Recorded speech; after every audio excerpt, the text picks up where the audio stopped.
Tarehe 17 mwezi wa 5 mwaka 2018, wakazi wa mji mmoja nchini Thailand waliamka na kuona jambo la kushangaza sana. Ilikuwa inanyesha mvua ya samaki.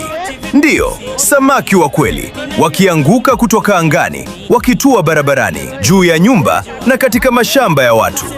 Watu walishangaa, watoto walikimbia nje wakishangilia. Wazee walisimama na kuitazama mbingu kwa macho ya mshangao. Lakini swali moja lilibaki hewani. Je, jambo hili linawezekana? Wataalamu wa hali ya hewa wanaeleza kwamba tukio hili linaitwa mvua ya wanyama au kwa Kiingereza animal rain. Husababishwa na jambo linaloitwa water spout, aina ya kimbunga kinachoundwa juu ya uso wa maji. Kimbunga hicho kinazunguka kwa nguvu kubwa, wakati mwingine kwa kasi ya kilomita 200 kwa saa. Nguvu yake inaweza kunyanyua maji na viumbe vyote vilivyomo ndani yake, ikiwa ni pamoja na samaki. Samaki hao wanabebwa na upepo, wakisafiri umbali wa kilomita nyingi kabla ya kuanguka chini pamoja na mvua ya kawaida. Wengine huanguka wakiwa hai, wengine kutokana na baridi kali angani hufika chini wakiwa wamekwisha kufa. Tukio kama hili si jipya kabisa katika historia ya dunia. Mwaka 1861 huko Singapore ilipiga mvua ya samaki kwa siku 5 mfululizo.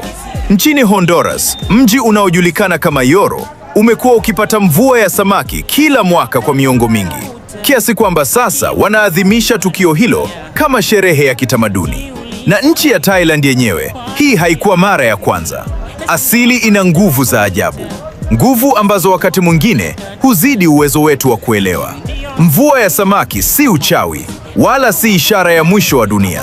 Ni ukweli wa kisayansi, nadra, wa kushangaza, unaotuambia kwamba ulimwengu huu bado una maajabu mengi yanayongoja kugunduliwa. Je, unakubaliana na wanasayansi kile wachokisema kuhusu tukio hilo? Au wewe unaamini ni uchawi? Dondosha komenti yako hapo chini. Usisahau kusubscribe na kushare video hii kwa wengine. Asante. Binti kisiri, Sisili na tesito yake. Ye binti kisiri, Sisili ninampenda. Binti kisiri, moyo wangu wa mote. Binti kisiri, hicho kinauma mawazo.